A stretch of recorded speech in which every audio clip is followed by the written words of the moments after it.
Hi guys, in this video I will show you how to change your password on Binance. What you need to do, just go to Binance and then log in your account.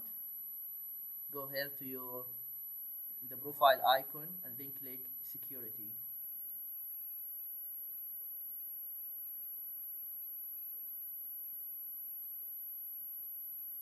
After that, just scroll down